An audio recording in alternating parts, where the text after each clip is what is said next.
ቼክ ስለተቀበላችሁ ብቻ ገንዘባችሁ የተረጋገጠ ይመስላችኋል? ወይስ የዋስ ግዴታ በሚገቡበት ጊዜ ዋስትና ምን እንደሆነ ያውቃሉ? ዛሬ ብዙዎችን ለእስር ብሎም ለኪሳራ እየዳረገ ስላለው የቼክ እና የብድር ጉዳይ እንነጋገራለን።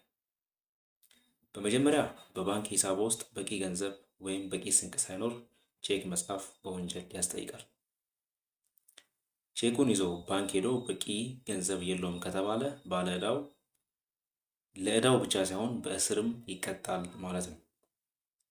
ሁለተኛ ለብድር ዋስ ሲሆኑ በፍትሐብሔር ሕጋችን መሰረት የብድር ዋስትና ውሉ በጽሁፍ መደረግ አለበት። የዋስትና መጠኑ መጻፍ አለበት።